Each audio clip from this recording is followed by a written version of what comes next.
What if the woman on trial wasn't just innocent, but trained to expose the truth under fire? When Colonel Talia Freeman is accused of assaulting a cop, no one expects her to flip the courtroom upside down. But in just 24 hours, lies collapse, secrets surface, and silence breaks. Watch how one woman dismantles a system built to silence her. Subscribe, like, and share. This is a story you need to see. It was just past 9 on a warm Thursday morning when the doors of Courtroom B creaked open and the quiet hum of anticipation fell into sharp silence. The people of Windermere, a small southern town tucked just east of the Mississippi River, filled the narrow wooden benches like clockwork. Faces familiar, gazes curious, and most of them already believing they knew the story. A black woman, an officer, an arrest. You didn't need much more than that to draw conclusions around here. Talia Freeman stood alone at the defense table, hands folded gently in front of her, posture upright, presence still. She wore a soft gray blazer over a simple blouse, not a wrinkle in sight. Her hair pulled back in a neat bun that revealed high cheekbones and a gaze that didn't blink. She looked calm, unnervingly so, which, ironically, only made the whispers grow louder. In a town like Windermere, calm wasn't interpreted as control. It was read as defiance. They said she had attacked a police officer. They said she resisted arrest. They said she tried to reach for his weapon. But Talia didn't say anything. Not yet. Across the aisle, Officer Daniel Royce adjusted the collar of his neatly pressed uniform, his white-gloved hand resting purposefully on the leather holster at his hip. Mid-30s, tall, buzzed blonde hair, and a jawline clenched just enough to suggest stress, but not enough to betray it. He carried himself with the swagger of someone used to being believed. In this town, that was enough. Royce had already given his statement to the press 2 days earlier. A standard patrol stop gone wrong, he'd said. A woman lingering suspiciously outside a closed bookstore just after midnight. He claimed he approached her calmly, asked her to identify herself, and that she responded with hostility. According to his version of the story, she shoved him, shouted profanities, and made a sudden lunge for his weapon. "I had no choice," he'd said. "I had to restrain her for everyone's safety." The sheriff's office had stood behind him without question. Local news ran the headline, "Local officer assaulted during routine stop." By sunrise the next morning, public opinion had already picked its sides. The officer, the protector, the woman, the threat. Now, inside the courthouse, the energy shifted as Judge Clayton Merriweather took the bench. A man in his late 60s with deep-set eyes and a voice like creaking oak, Merriweather had presided over Windermere's courtrooms for over 30 years. He looked down at the docket through thick reading glasses, then over to Talia with the faintest raise of an eyebrow. "Case of the State versus Talia Freeman," he read aloud, voice booming. "Charges: obstruction of justice, resisting arrest, and aggravated assault on a peace officer." The words settled like dust across the courtroom. Elijah Moore, Talia's appointed defense attorney, sat beside her, young, earnest, already sweating. Fresh out of law school and barely old enough to rent a car, he looked like a child trying on his father's suit. He'd studied her file, knew the facts, but Talia hadn't told him everything. Not yet. And that scared him. It scared him because she didn't look worried. And people who don't look worried in situations like this, they either know something no one else does, or they've already given up. "Your Honor," Royce's attorney announced, rising from the prosecutor's table, "we would like to begin by calling Officer Daniel Royce to the stand." The gallery stiffened, phones silenced, pens ready. All eyes on the man with the badge. Royce walked with measured steps, not too fast, not too proud. Just enough weight in each footfall to remind the jury of his presence. He took the oath with one hand on the Bible and the other raised high, his voice crisp and professional. I responded to a suspicious person call at approximately 12:15 a.m. on the night of June 15th. Royce began, his voice carrying easily through the courtroom. I found Miss Freeman standing outside a darkened storefront. When I asked her what she was doing, she became immediately hostile. He turned slightly toward the jury, carefully choosing each word. She refused to give her name, raised her voice, and when I attempted to calm the situation, she physically shoved me. Then, in a sudden and aggressive move, she reached toward my holster. I feared for my safety. I restrained her. The way he told it, it sounded rehearsed, but polished. A textbook officer response. It checked all the boxes: de-escalation, cooperation, threat, force. The jury, mostly white, mostly older, nodded ever so slightly. They'd heard this story before, many times, and each time the details stayed the same, even when the names didn't. But one detail caught everyone's attention. "Did you activate your body camera, Officer Royce?" the prosecutor asked. "I did," Royce said, "but unfortunately, it malfunctioned. The footage was corrupted." There was a subtle shift in the air. A few eyebrows raised, a few pens stopped moving. It wasn't a full crack in the story, yet, but it was enough to widen a small seam of doubt. Still, the courtroom leaned in his direction. He was the officer. She was the suspect. Even the way the room was arranged confirmed the hierarchy. The badge came with credibility. The uniform with authority. The black woman in the gray blazer? She was the one with something to prove. But Talia hadn't flinched once. She watched Royce like a surgeon preparing for an incision. Not with anger, but with quiet precision. She catalogued every twitch of his mouth, every shift in his chair, the way his hands began to fidget as he recounted the moment she lunged at him. She said nothing. When the prosecution rested, and Royce stepped down, he did so with a smile creeping at the edge of his mouth. The kind of smile you wear when you believe the hard part is over. When you believe you've already won. Judge Merriweather turned toward the defense. "Mr. Moore, does your client wish to testify?" Elijah looked at Talia, uncertain. She gave a single nod, serene and focused. "Yes, Your Honor. Miss Freeman would like to take the stand." The room shifted. A subtle murmur rippled through the gallery. A few pens readied again. Royce looked up, curiosity flickering into something more uneasy. Talia stood slowly, smoothed the front of her blazer, and walked toward the witness chair with the calm of someone walking through a garden, unhurried, unafraid. She raised her right hand, took the oath, and adjusted the microphone gently. Elijah approached. "Ms. Freeman," he began, trying to steady his voice, "can you tell the court what happened that night?" Talia leaned forward slightly, her eyes scanning the jury before settling on her attorney. "I can," she said, her voice low but clear. "But first, let me say this. The story Officer Royce told you today is a lie." And just like that, the courtroom stopped breathing. For a long, stretching second after Talia Freeman's words cut through the courtroom, "The story Officer Royce told you today is a lie." Silence reigned like a held breath. It wasn't just what she said. It was how she said it. Low, calm, clear.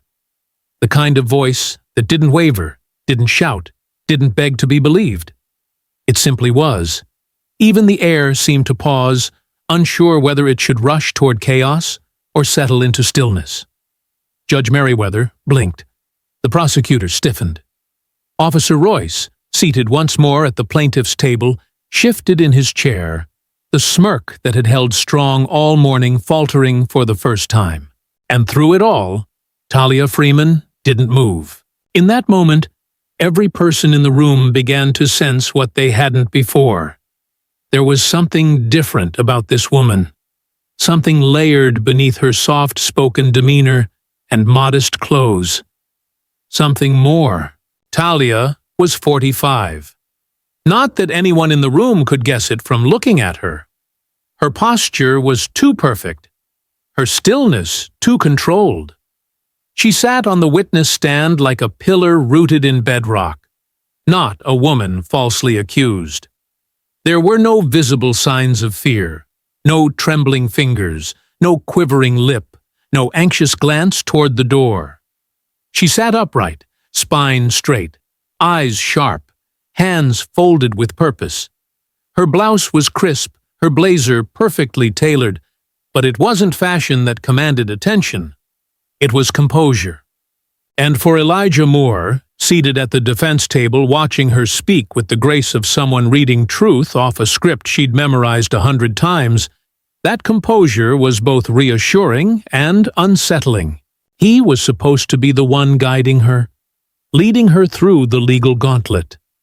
But from the moment she stepped into the courthouse with him earlier that week, Elijah had known she didn't need a guide. She needed a witness, someone who could stay quiet while she unraveled the lie herself. At 28, Elijah was barely 3 months into his first real job as a public defender. Fresh off his bar exam and still carrying the idealism that law school hadn't managed to crush, he walked into this case thinking it would be a simple misunderstanding. Overreach, maybe, at worst. But by the end of the first hour reviewing the file, he knew something didn't add up. There were no prior charges against Talia, no record of any kind, not even a parking ticket in the last decade. The witness report had been vague. Royce's statement was oddly polished, as if it had been written with a legal defense in mind rather than just facts. The body cam footage, unavailable, allegedly corrupted. And Talia's version of events, at least what she'd shared with him so far, was quiet, direct, and free of embellishment. No excuses, no emotion, just truth. But what struck Elijah the most wasn't what she said. It was what she withheld. During their initial prep sessions, he had tried everything to get her to open up more. He asked about her past. She deflected. He asked about her work. She downplayed it. When he asked how she managed to stay so calm, so centered, she offered only a cryptic smile and said, "You don't learn balance when things are calm, Elijah. You learn it in storms." And that was all she gave him. It frustrated him deeply, but he couldn't deny how much he admired it. That restraint, that unwavering stillness. It was like watching a mountain breathe. Back on the stand, Talia continued her testimony. "I was outside the bookstore because I'd just left dinner at a friend's house," she said evenly. "I pulled over to check my phone. I didn't realize the business behind me was closed. I wasn't disturbing anyone, just standing on the sidewalk." Her tone didn't rise. No dramatics, no anger, just clarity. Truth, stripped of spectacle. The jury listened closely now. The shift in the room was almost imperceptible. But it was happening. The narrative Royce had planted, of a defiant, belligerent woman threatening law and order, was beginning to unravel, not with force, but with precision. Elijah watched from the defense table, his pen idle in his hand. He hadn't prepared this version of her testimony. She had added nothing that would provoke the court, nothing designed to impress, just facts. But the way she spoke, every sentence paced, every detail deliberate. It was as if she were building something invisible in the air between her and the jury. Brick by brick, fact by fact, she was constructing the truth. The prosecutor didn't interrupt, but his foot tapped nervously beneath the table. Officer Royce leaned forward, arms crossed tightly across his chest, as if bracing for impact. He knew what the room was feeling. He just didn't know why. Not yet. Because none of them knew who Talia Freeman truly was. They saw a calm woman, a well-spoken woman, an educated woman perhaps. But they didn't see what Elijah had only recently begun to suspect. There was a reason she hadn't lost her temper when she was shoved. There was a reason she hadn't screamed when cuffed. There was a reason she now sat on the stand with more discipline than the officer who arrested her. This was not a woman unfamiliar with pressure. This was a woman trained to master it. There was something in her stillness, trained stillness, Elijah now realized, that hinted at a background far more complex than her quiet demeanor suggested. She hadn't told him everything. Not yet. But the truth lingered at the edge of her every breath. As she recounted the moment Royce grabbed her arm without warning, her voice never cracked. When she recalled the cold steel of the patrol car pressing into her ribs, her expression remained unchanged.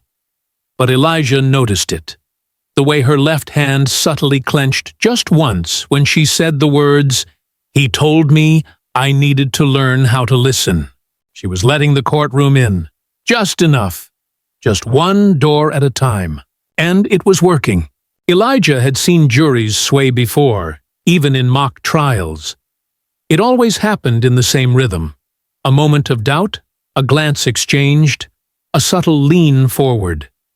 He watched them now. The woman in the second row furrowed her brow. The man near the back tilted his head, narrowing his eyes. The young teacher in the front bit her lip. The doubt was spreading like water under a locked door. Judge Merriweather gave Talia a short nod. "Ms. Freeman, you may step down for now. We'll resume questioning after a short recess." Talia rose, thanked the judge with a quiet nod, and returned to the defense table. Elijah leaned in, his voice low. "You were incredible," he said.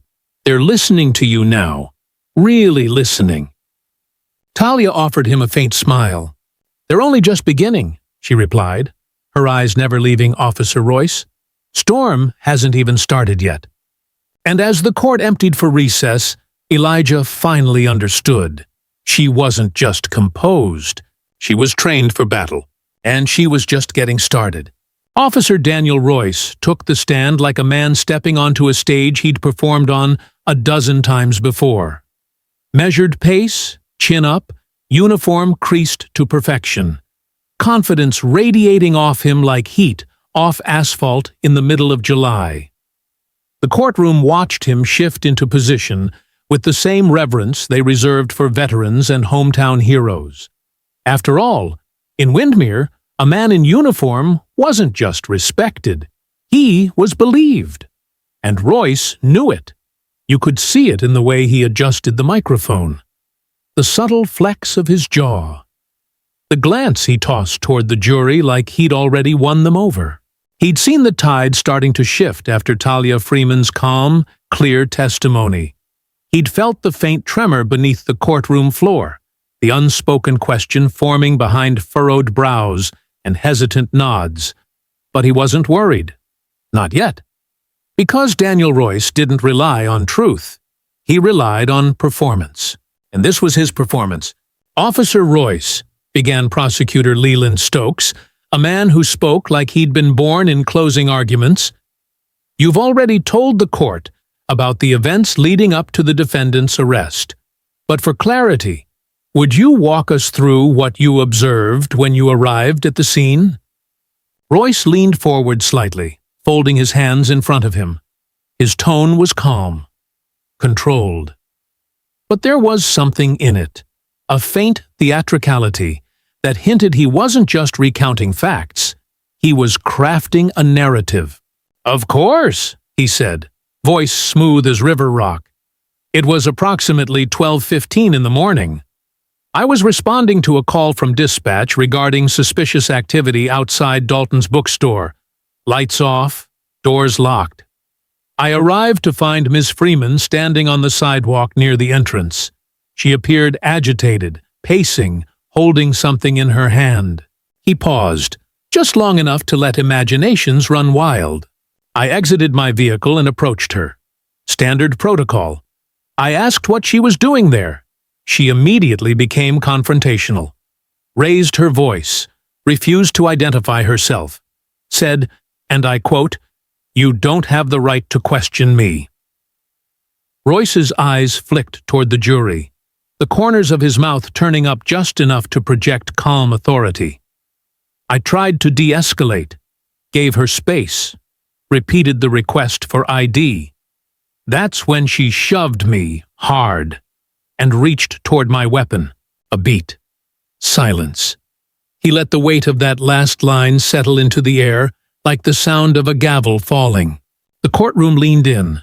"She went for your weapon?" Stokes asked, leaning into the moment. "Yes, sir. My right side, where I keep my holster. I reacted to protect myself and prevent a potential tragedy." And just like that, Royce stepped back from his own narrative, letting the implication do the rest of the work. A late-night encounter. A lone officer. A hostile woman reaching for a gun. The elements were all there, spoken like gospel in the minds of anyone raised to trust uniforms and question defiance. But the thing about performances, no matter how polished, is that the audience changes. And today, the audience had already seen another act. One quieter, sharper, and far more dangerous to Royce's credibility than he realized. Talia Freeman sat quietly at the defense table, watching him with the same expression she'd worn since the trial began. Neutral, composed, unmoved. Her stillness wasn't just unsettling, it was disarming. Royce had expected frustration, anger, a crack in the calm. Instead, he was confronted with a wall of silence he couldn't scale. And as he continued to speak, glancing at her occasionally, something shifted in his rhythm. "Officer Royce," Stokes continued, "did you record this encounter using your department-issued body camera?" Royce hesitated. Not long, just a breath, but it was enough. "I attempted to," he replied, tone firm again. "Unfortunately, there was a technical failure. The camera powered down during the initial approach. I reported the malfunction immediately afterward. There it was, the convenient malfunction, the missing footage, the gap in accountability that had become a familiar refrain in cases like these." A few heads in the jury turned slightly toward each other. Whisper thoughts flickered behind their eyes. "And to your knowledge," Stokes asked, pushing forward, "was there any other footage of the incident?" "None that I'm aware of," Royce said, shaking his head. "No security cameras in that area. No witnesses came forward until after the fact." His answers were clean, precise, but too clean, too rehearsed. Elijah Moore, seated beside Talia, made a small note in his legal pad. He didn't look up. He didn't need to. He'd already clocked the tremor behind Royce's eyes when Talia met his gaze. That subtle twitch in his jaw. That flicker of doubt that crept in the moment Royce realized she wasn't playing the role he expected. Because that's what this all hinged on. Expectation. Royce expected Talia to unravel under pressure. He expected her to raise her voice, to show anger, to validate the version of her he'd sold to the court. But she hadn't. She'd spoken softly, deliberately, like a surgeon with a scalpel. And now his version, dramatic, fear-laced, full of unverified claims, felt suddenly bloated. Because if she had truly tried to grab his weapon, where was the struggle? Where was the backup call? Where was the urgency in his report? And why, of all nights, did the body cam fail? The longer Royce spoke, the more strained his answers became. "I followed department protocol at every stage," he said, as if trying to convince himself now. "And you're sure Ms. Freeman posed an immediate threat?" Stokes asked. Royce nodded. "Absolutely. Her posture, her refusal to comply, her sudden movements. Did she ever verbally threaten you?" "No," he admitted, "but her behavior was clearly aggressive." "And by aggressive, you mean?" Royce's jaw flexed again. He shifted in the witness chair. "She questioned me," he said. "She refused to follow instructions." There it was again, that word, refused. In a different context, it might have sounded patriotic. But here, in this courtroom, It was meant to sound criminal. The performance was starting to lose its shine. Royce could feel it. He felt it in the stiffness of the air, the questions in the jury's posture, the way Judge Merriweather narrowed his eyes just slightly as Royce repeated the same vague phrases over and over. And worst of all, he felt it in Talia's gaze, still, steady, unreadable. She didn't glare. She didn't scoff. She didn't interrupt. She just watched. It rattled him more than he would ever admit, because beneath her silence, there was something he hadn't accounted for. She was assessing him. Not emotionally. Strategically. The way a soldier studies terrain. The way a tactician reads the movements of an opponent before striking. It wasn't defiance in her gaze. It was discipline. And that terrified him more than any raised voice ever could. Royce cleared his throat. "No further questions," he said to the prosecutor, his voice thinner now. He stepped down from the stand slowly, but he didn't walk back the same way he came up. His shoulders were tighter, his jaw locked. And when he passed the defense table, he didn't dare meet Talia's eyes again. The performance was over, and for the first time in the trial, Daniel Royce wasn't sure who the courtroom was really listening to.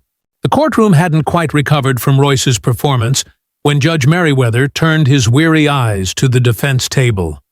The officer had stepped down 10 minutes earlier, but the air still carried the residue of his story.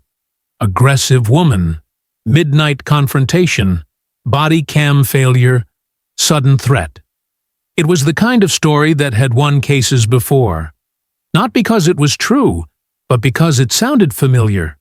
Too familiar. Especially in places like Windermere, where uniforms earned credibility faster than truth ever could.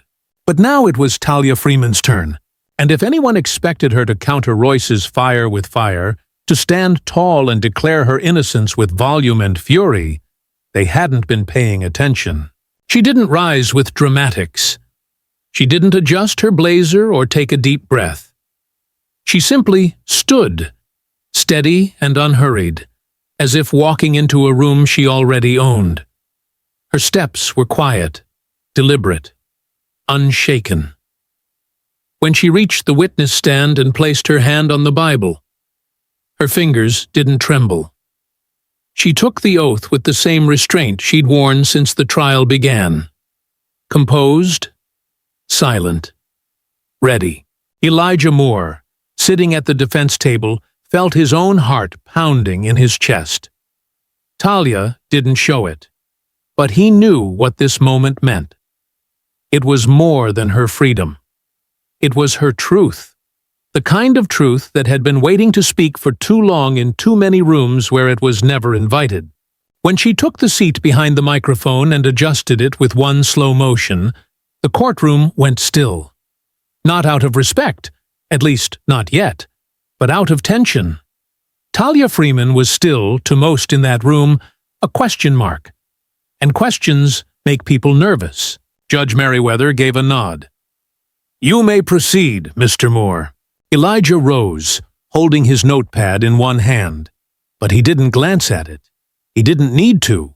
"Ms. Freeman," he said gently, "can you walk us through what happened the night of June 15th? Talia leaned in slightly, her voice quiet, almost too quiet for the courtroom's high ceilings, but unmistakably clear. "I was driving home from a friend's house," she began.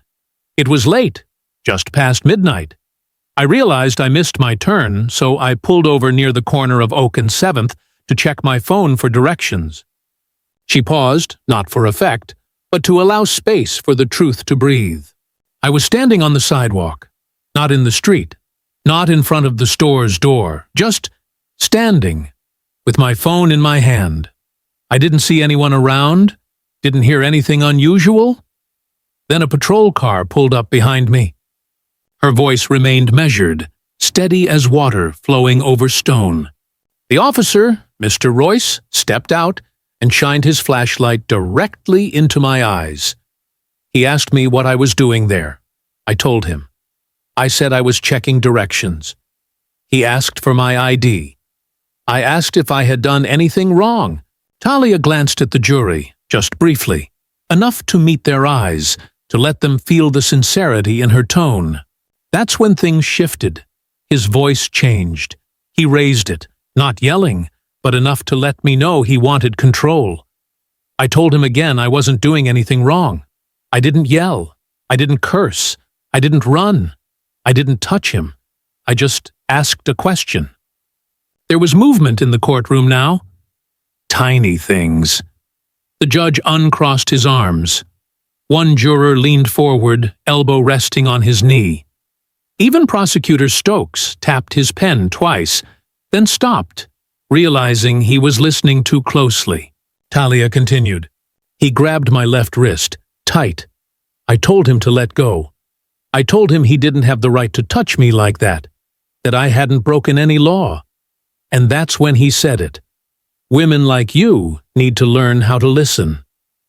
The words hung there, not shouted, not whispered, just placed gently into the space like evidence. Elijah let the silence follow.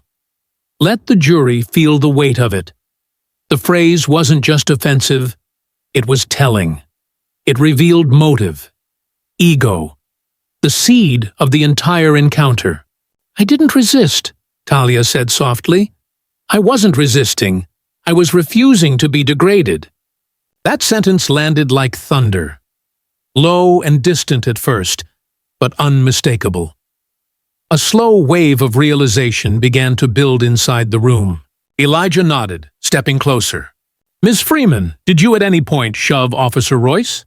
No. Did you reach for his weapon? No. Did you shout at him? No. I kept my voice level.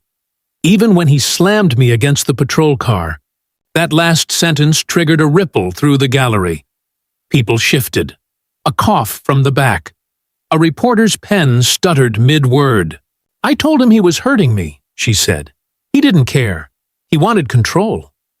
Elijah turned to the jury now, allowing Talia's words to settle into their bones. This isn't just a story about one night, he said. It's about how quickly someone's humanity can be erased by assumption. Ms. Freeman didn't fight. She didn't resist. She simply refused to shrink. He turned back to her. Talia, he said, just her name, gently. Why do you think Officer Royce reacted the way he did? There was a long pause, and then she said, without a flicker of doubt, because I didn't look afraid, and he expected me to be. That answer drew a breath from more than one person in the jury box, because it wasn't just about Royce anymore. It was about something deeper, something systemic, something that didn't begin with Windmere or end in this courtroom. Talia sat back slightly, her hands resting on her lap. No anger, no vengeance. Just a woman telling the truth, finally, in full view of people who'd never expected to hear it. Elijah glanced at the judge. No further questions at this time. Judge Merriweather didn't respond right away. He looked at Talia like he was seeing her for the first time. Not as a defendant, but as something else entirely. Something solid, unshakable. The prosecutor didn't rise immediately for cross-examination. He shuffled papers, cleared his throat. But whatever momentum Royce had offered him earlier was gone now, dissolved by the quiet precision of Talia's words. And somewhere in the gallery, a woman whispered what half the courtroom was already thinking. She doesn't sound like a liar. She sounds like someone who's lived through worse. As Talia stepped down and returned to her seat, the courtroom didn't quite know how to respond. Because calm isn't always silence. Sometimes it's a strategy. And sometimes it's a warning that the truth hasn't even begun to roar.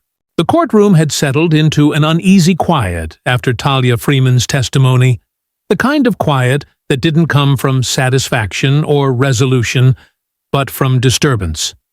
Her voice still echoed in the minds of everyone in the room, not because it was loud, but because it had carved through the silence with precision. I wasn't resisting. I was refusing to be degraded. Those words hadn't left. They lingered like smoke. Judge Merriweather leaned forward, clearing his throat, as if trying to resume order, not just in the court, but in the emotional rhythm of the day. Does the defense have anything further to present at this time? Elijah Moore stood slowly, adjusting his suit jacket, then glanced at Talia. She gave the faintest nod, barely perceptible, but enough. He turned to the judge. "Yes, Your Honor, we do."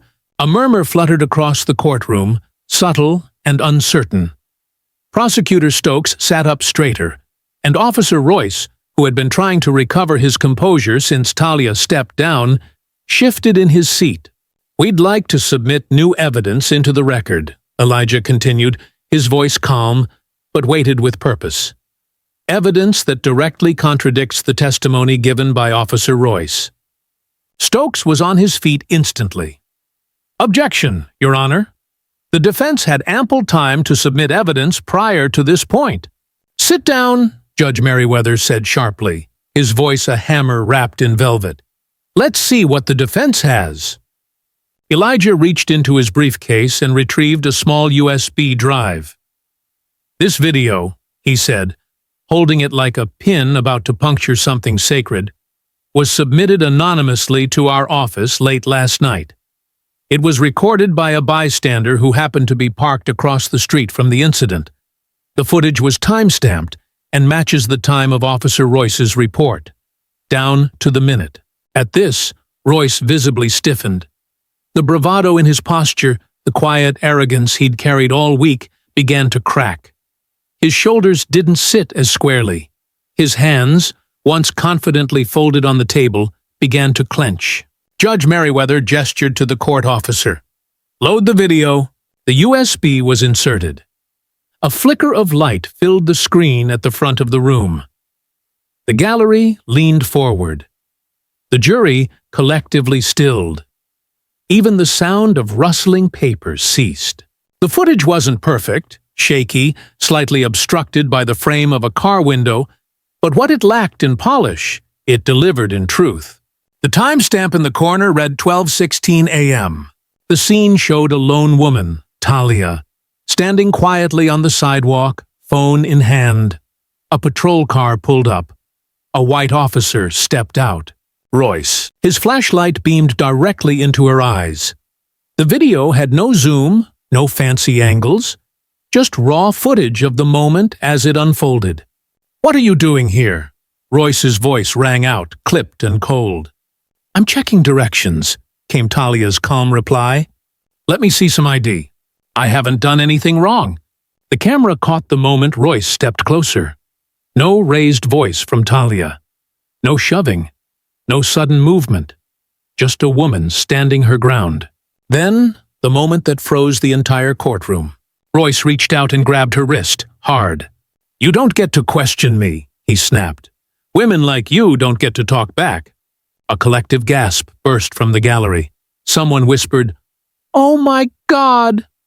A juror visibly recoiled. Even Judge Merriweather's gavel hung in the air, suspended in his grip. On the screen, Talia said, "Let go of me. I'm not doing anything wrong." Her voice remained steady. Still no yelling. Still no resistance. Then Royce slammed her against the side of the patrol car. "I'm placing you under arrest for assaulting an officer." Another lie, and now exposed. The screen went dark. Silence swept the room like a sudden gust through a wheat field. Not the silence of confusion. Not even of doubt. The silence of realization. The kind that falls when people see something they can't unsee. Royce didn't move. He sat rigid in his chair, his face drained of color, mouth tight, jaw clenched. The confidence that had carried him into the courtroom that morning, the straight-backed stride, the controlled cadence of his speech, was gone. What remained was a man cornered by his own invention. Prosecutor Stokes looked stunned. He flipped through papers in front of him as if some paragraph might rewrite reality. But there was no recovering from what had just happened. Not easily. Not honestly. Judge Merriweather finally placed the gavel down, gently this time, as if even he didn't want to disturb the shift in the room. "Well," he said slowly, voice gravelly, "that certainly changes things." Elijah didn't move toward the jury. He didn't make a speech. He didn't need to. The video had spoken, and it had spoken louder than any cross-examination ever could. Talia sat unmoved at the defense table, her face a mirror of the same stillness she'd worn since day one. But behind her eyes, a shift, small, private, steady. Not satisfaction, not revenge, relief. The truth had spoken, and for once it hadn't been silenced. Royce, by contrast, looked like a man unraveling in real time. His lips parted as if to speak, but no words came out. His eyes darted toward the jury, then away, toward Stokes, then back to the table. He knew what they'd seen, and he knew that they knew. Because that sentence, "Women like you don't get to talk back," wasn't just a slur. It was a confession of motive, a confession of prejudice, a confession of power misused. In the gallery, the people who'd once nodded along with his testimony now looked unsettled, ashamed even. No one made eye contact with him. The tide hadn't just shifted, it had collapsed. Judge Merriweather cleared his throat again. "Mr. Stokes, any objections to the admissibility of the footage?" Stokes stood, but only halfway. "None, Your Honor." The judge nodded. "Then the court accepts this video into the record." Elijah looked down at his notes, then at Talia. She didn't smile. She didn't need to. The message was clear. The wall had cracked. Finally. And behind it, the truth was beginning to flood in. Outside the courthouse, the sky had turned a soft, brooding gray, clouds swirling like a storm waiting to speak. Inside, the energy had changed. The balance had shifted. The people had seen what had always been there, hiding behind uniforms and rehearsed lines. Now, they had to reckon with it, and Officer Daniel Royce, who had walked into the courtroom believing his story was unbreakable, now sat beneath the wreckage of his own words, surrounded by a truth too loud to ignore. That night, long after the courtroom had emptied and the echo of gasps had faded into the evening air, Elijah Moore found himself driving down a quiet two-lane road toward the outskirts of town. His knuckles were tight around the steering wheel, his thoughts circling like hawks over fresh truth. The bystander video had detonated in court like a bomb. Raw, undeniable, and damning. Royce's narrative hadn't just cracked, it had shattered. But still, Elijah couldn't shake the feeling that something deeper was humming beneath the surface. Talia Freeman had sat through the courtroom eruption with the same unflinching calm she'd worn since the beginning, as if the video wasn't a surprise to her, but an inevitability. And maybe it was. Maybe she knew more than she was letting on. Elijah had replayed her words in his head over and over.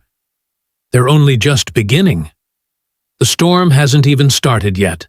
He parked outside her house just past 10, under a sky bruised with moonlight and cloud. The driveway was gravel, edged with low stone, and the house, a single-story ranch with warm amber light spilling from the front windows, stood quiet but not asleep. He hesitated before knocking. He still didn't know if she'd open the door, but she did, as if she'd been expecting him.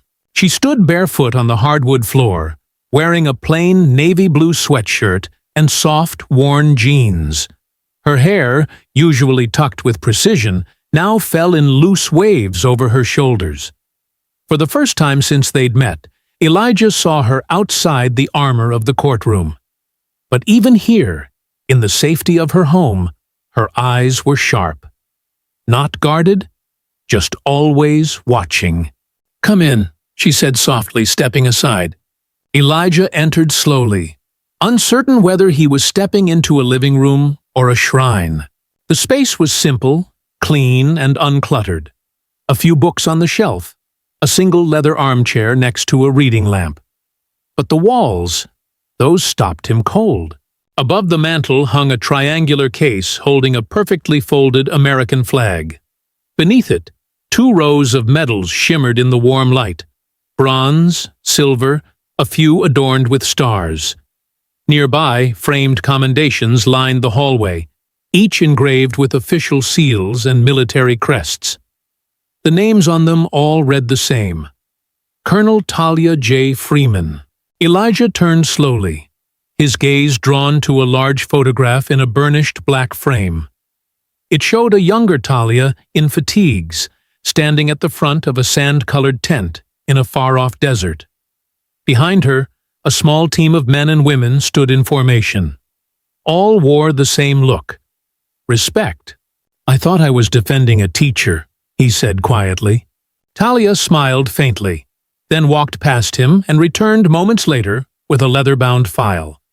She laid it gently on the coffee table between them and sat down. "My official record," she said. "Everything you've been trying to guess. It's all in there." He sat across from her, his breath tight in his chest. "Why didn't you tell me this before?" She held his gaze. "Because it would have changed how you saw me. I needed to see how you handled me without it. Needed to see if you believed me as a person, not a symbol." Elijah opened the file slowly. His fingers brushed over the first page. A deployment roster stamped with dates that stretched back nearly 2 decades. Below it, certificates of service, letters of distinction, and mission commendations. He flipped faster. Intel briefs, leadership evaluations, recognition from Joint Task Force Command. "You were in military intelligence," he said. "I ran counterintelligence operations for 18 years, she replied. 7 countries, 4 languages. I've sat across from warlords and war criminals. I've extracted agents from compounds most people don't even believe exist. I've made peace with what I've seen. But today rattled something deeper." He looked up. "What part?" She hesitated, and for a second, Elijah saw a flicker of something behind her stillness. Not weakness. Memory. The part where I stood in my own country and realized I wasn't being judged by anything I've done. Only by what I looked like in the dark. She leaned back, fingers laced loosely in her lap. "You know what irony is?" she asked. "It's spending 20 years dismantling lies for your country, then coming home and being nearly destroyed by one." Elijah set the file down, trying to process the weight of what he'd just read. The courtroom, the trial, the accusations, they weren't just an injustice. They were an insult to her discipline, her sacrifice, her years spent defending people who now wouldn't even question a single officer's lie. "You could have ended that trial in 5 minutes, he said. "I didn't want to," she replied. "Not until they saw me as human first. Not a title, not a rank, just a woman telling the truth." There was silence again, but it wasn't heavy anymore. It felt earned. "Tomorrow," she said finally, "I want them to see all of it. Not because I need validation, but because if I don't use this truth to shake the system that nearly buried me, then I've wasted everything I fought for overseas." Elijah nodded. His voice dropped to a near whisper. "Do you think they'll listen?" She looked toward the flag above the mantel, her eyes unreadable. "They'll listen," she said, "because the silence they've been comfortable with is ending. And once truth speaks loud enough, it doesn't echo. It erupts." He rose, knowing there was nothing more to ask. The file still sat on the coffee table, glowing under the lamp like a relic. As she walked him to the door, he paused and turned. "Talia," he said, "who else knows who you are?" She gave the faintest smile. "Tomorrow," she said. "They all will." Outside, the wind had picked up, rattling the dry leaves in the driveway. The stars, though dimmed by cloud cover, still burned quietly overhead. Elijah climbed into his car, the file pressed against his chest like a weapon and a promise. The storm hadn't just started. It had been waiting for this very moment. The next morning, the courthouse didn't just hum with anticipation, it pulsed. News of the bystander video had spread like wildfire overnight. Local headlines whispered of misconduct, national bloggers picked up the story, and even outside the courtroom, protesters with handmade signs began gathering under the stone steps. But inside, everything remained meticulously quiet. Too quiet. The kind of silence that precedes something seismic. Court was called to order at 9 o'clock sharp. The bailiff's voice echoed like a bell in a cathedral. Judge Merriweather entered without ceremony, but even his typically stoic face carried a trace of something new. Attention. He had seen the video. He had read the transcripts. And now, like the rest of the courtroom, he was watching for what came next. At the defense table, Elijah Moore sat tall, no longer the nervous young attorney sweating through his suit. His fingers were steady as he opened a small black folder and stood. Across the aisle, Officer Royce looked worse for wear. The crisp lines of his uniform from the day before had softened. His eyes were bloodshot. His hands clutched his knees so tightly his knuckles had gone pale. The smirk was gone. The certainty had drained. Elijah stepped toward the center of the courtroom, the folder held with reverence as if it contained a sacred text. "Your Honor," he began, his voice louder than usual, not out of nerves, but because truth sometimes demands projection. "With the court's permission, the defense would like to enter into evidence the verified military service record of Ms. Talia Freeman." A low murmur rippled through the gallery. Even the jury shifted in their seats, suddenly alert. Judge Merriweather glanced up. "Proceed." Elijah handed a copy to the court clerk, then turned to the jury, eyes steady. "For the last several days, you've heard my client described as combative, as someone who couldn't follow instruction, someone who posed a threat. Today, you're going to meet the real Talia Freeman, the woman beyond the accusation. The woman Officer Royce didn't recognize. The woman he underestimated." He took a breath, then opened the folder. "Talia Freeman," he read, "served in the United States Army for 22 years. She holds the rank of colonel, retired. She spent 18 of those years in military intelligence and counterintelligence, operating in 7 countries, including active war zones in Eastern Europe and the Middle East." He let the words linger, then looked up at the jury. "This is not a woman trained in chaos. This is a woman trained to dismantle it." The weight of that sentence hung in the air like fog before a storm. Elijah continued, "She led missions where misreading a facial expression could cost lives, where silence was not fear, it was strategy, where authority had to be earned, not demanded." He walked to the defense table and turned to Talia. "Miss Freeman," he said, "would you please return to the stand?" Talia rose slowly, composed as ever, her navy blue blazer fitting like armor. But there was something different in her posture now. Not just discipline, declaration. She stepped onto the stand and adjusted the microphone, her movements fluid, practiced. Elijah approached. "Colonel Freeman." "Miss Freeman is fine," she interrupted gently, though her voice carried weight. Elijah gave a small nod and continued. "Yesterday, you testified to the events of the night in question. Today, I want to talk about who you are beyond that night. Tell the court, what did your service teach you?" Talia's hands rested lightly on the edge of the witness box. Her gaze swept across the courtroom. Not hurried, not intense. Measured. "My service taught me a lot of things," she said, voice steady. "It taught me how to read danger before it speaks. It taught me how to hold silence without surrender. And it taught me something most people forget. Real strength isn't loud. Real strength listens." Elijah stepped closer, his tone softening. Did your training ever prepare you for a situation like the one you experienced with Officer Royce? Talia tilted her head slightly. Not in the way you mean. I've de-escalated hostage situations in Kandahar. I've negotiated face-to-face with cartel-linked insurgents in Guatemala. But that night, on that sidewalk, I wasn't trained to face my own country treating me like an enemy. She looked toward the jury, her voice low but firm. I wasn't a threat. I was just there. And for Officer Royce, that was enough. Elijah paused, then asked the question the jury was already forming in their minds. What do you believe Officer Royce was protecting that night? She didn't hesitate. Not the law, she said. His ego.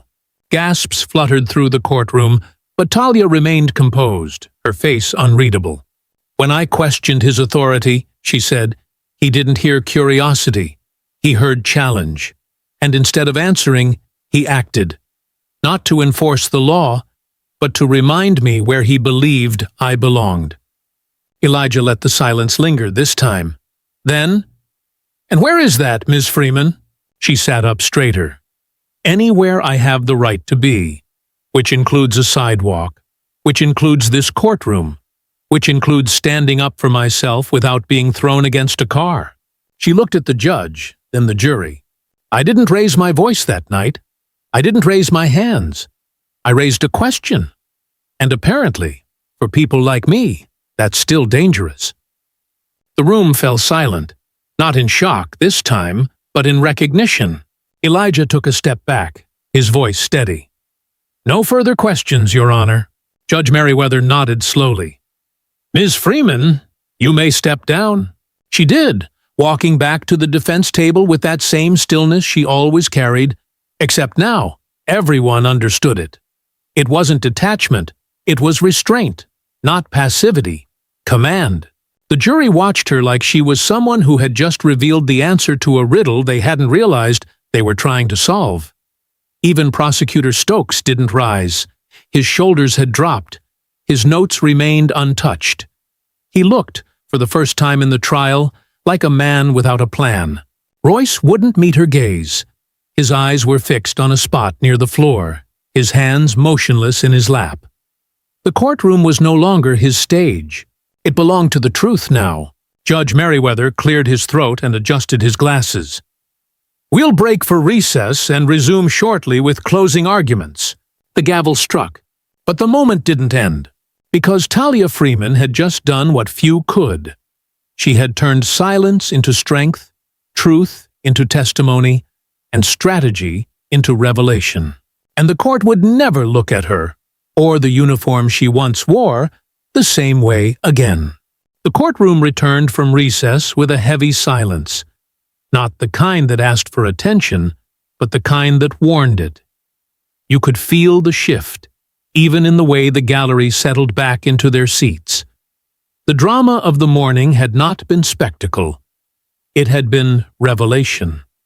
Talia Freeman's testimony, calm as it was, had cracked something open that couldn't be sealed again. The air now carried a different weight, as if the very walls were waiting to see whether this trial would end with justice, or with another buried truth. Elijah Moore stood beside the defense table, his notes untouched. He didn't need them. The storm had already arrived, and now it was time to show just how deep its roots ran. Your Honor, Elijah began, turning toward Judge Merriweather, the defense requests permission to submit one final piece of evidence into the record. The judge leaned forward, eyes sharp behind his rimless glasses. Proceed. Elijah walked slowly toward the bench, carrying a thick manila folder. This, he said, holding it up so the jury could see, is Officer Royce's personnel file, acquired through a last-minute Freedom of Information request and delivered to us late last night. He placed the folder gently on the evidence table, like a surgeon revealing the truth beneath the skin. In the interest of transparency, Elijah continued, this file contains documentation of 5 formal complaints lodged against Officer Daniel Royce over the past 7 years. 3 for excessive force, 2 for racial bias. All filed by civilians. All dismissed or internally resolved with no public record. Not one of them resulted in disciplinary action. A gasp cut through the gallery. Royce stiffened, his body like a taut wire ready to snap. His eyes darted to Prosecutor Stokes, who was already on his feet. "Objection! This is character assassination, irrelevant to the charges at hand." "Overruled," Judge Merriweather said, his voice carrying more steel than ever. "If the defense has documentation of a pattern, we're going to hear it." The courtroom fell silent again, but it was a different silence now. It was no longer about one man's word against one woman's truth. It was about the system, how it had protected him, enabled him, and, in doing so, made itself guilty by association. Elijah opened the folder. "Let's start with 2018, he said. A 22-year-old black college student named Darren Linwood was stopped walking home from a campus event. Royce claimed Darren fit a description and detained him using force. Darren filed a complaint. The body cam footage showed no threat, no resistance. Yet, the complaint disappeared. He flipped to the next page. 2020, Lisa Navarro, Latino woman, accused Royce of slamming her against her car during a traffic stop. Her complaint, unsubstantiated due to lack of corroborating evidence. Body cam, again, was inoperable. Sound familiar? Another page turned. 2021, Marcus Duval, excessive force, thrown to the pavement in front of his 2 children during a stop for a broken taillight. Complaint dismissed.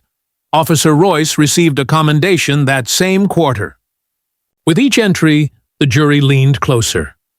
With each name, the cracks in Royce's once polished armor grew deeper. The pattern wasn't just disturbing, it was deliberate. "These aren't isolated incidents," Elijah said. "They're a pattern of behavior, protected and preserved by the very institution that was supposed to prevent them. And now, that same institution has tried to bury this woman, an American veteran, a retired colonel, under the same cycle of silence." He turned slowly to face Royce directly. "You didn't expect her to have a voice. You didn't expect her to have evidence. And you definitely didn't expect her to have a record that outshines yours tenfold. But what you forgot, Officer Royce, is that truth doesn't go away just because you ignore it. It waits. It builds.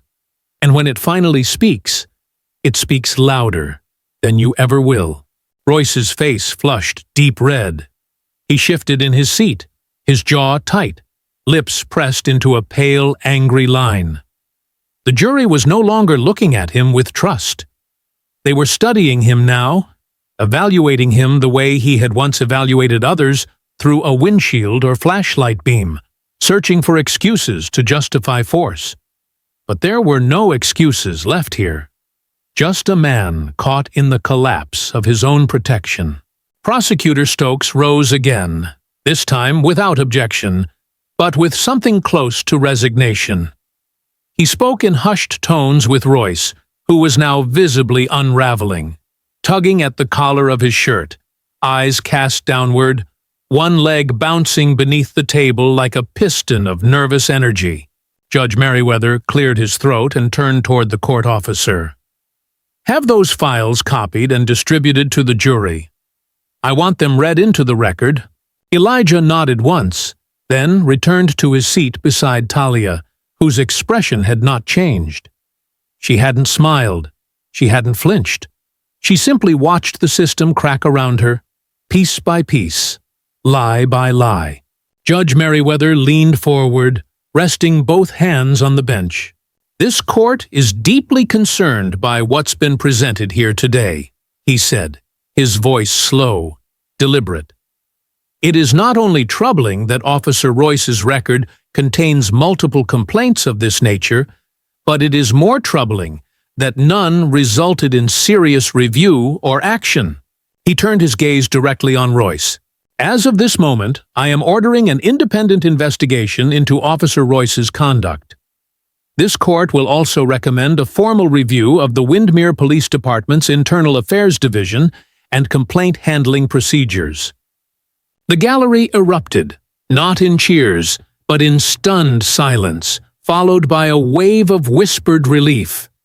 The people had come to witness a trial. What they got was a reckoning. Royce looked like a man losing gravity, sinking deeper into his chair as the weight of accountability finally began to press in. His badge might still be pinned to his chest, but its power had already vanished. Elijah leaned over to Talia, whispering just loud enough for her to hear. "You said it'd start with truth." She gave the faintest nod. "It always does." And as the courtroom quieted once more, a single thought echoed through the hearts of everyone present. This wasn't just about one lie, one night, or one woman. It was about every silence forced into obedience, every truth dismissed because it didn't come in the right uniform, and every person who had been told that justice was something reserved for someone else. But not today. Today, the system was finally on trial, and for once, it was losing. The courtroom was standing still in the final hour, not frozen by fear, but suspended in anticipation. The weight of the entire trial, all 9 days of tension, lies, and unraveling truths, now rested in the hands of 12 strangers seated in a wooden box beneath a single overhead light. The jury had been gone for just over 3 hours. Long enough to worry, short enough to hope. Inside, no one spoke. Not Talia Freeman, not Elijah Moore, not Officer Royce, whose once sharp posture had melted into a slumped, jittery silence. At the defense table, Elijah sat with his hands clasped, staring at the polished grain of the wood in front of him. Across the aisle, Prosecutor Stokes tapped his pen rhythmically, but the sound was hollow.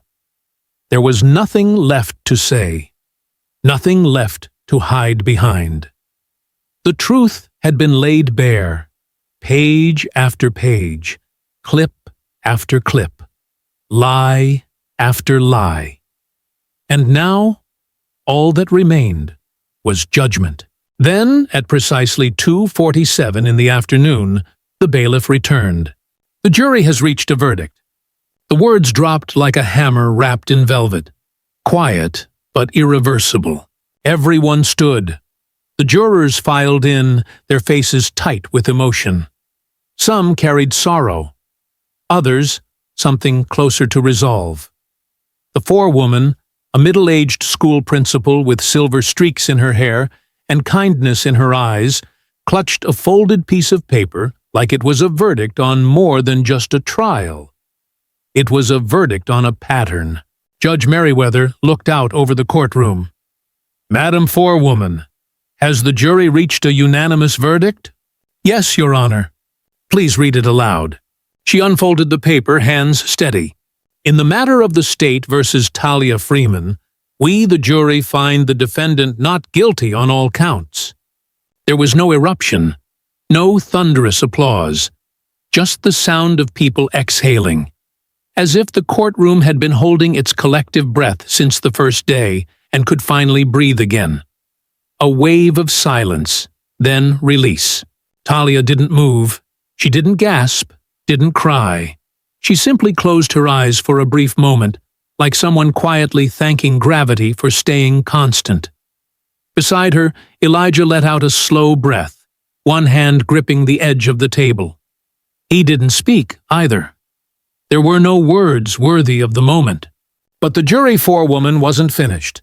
"We further recommend a formal inquiry into Officer Daniel Royce's conduct during this incident and a broader review of the Windermere Police Department's internal complaint protocols."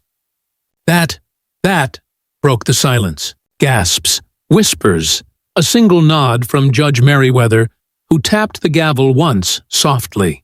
"This court accepts the recommendation. Officer Royce, You are hereby placed under immediate departmental review. Further proceedings will follow under the jurisdiction of state oversight." Royce didn't argue. He didn't rise. He stared straight ahead, his face ashen, his jaw slack. The system that once cocooned him had peeled away, layer by layer, and now he sat beneath the lights with nothing left to hide behind. Not his badge, not his silence, not even his lies. Court adjourned. Outside the courthouse, the crowd had grown. What began the week as a cluster of curious locals was now a gathering of reporters, activists, veterans, students, and strangers holding signs that read, "We believe her," "Truth over power," and "Justice means all of us." Microphones sprouted from every angle as the courtroom doors opened, and the press surged forward, cameras clicking like 1,000 heartbeats. Talia stepped onto the courthouse steps in her navy blue blazer, flanked by Elijah to her right, and two veterans, women she hadn't seen in years, but who had shown up, unasked, when they heard her name on the news. She raised a hand, not to quiet the crowd, but to anchor it. "This wasn't just about clearing my name," she said, voice calm but piercing. "It was about naming the truth." Cameras clicked, journalists scribbled, but everyone stayed quiet, listening.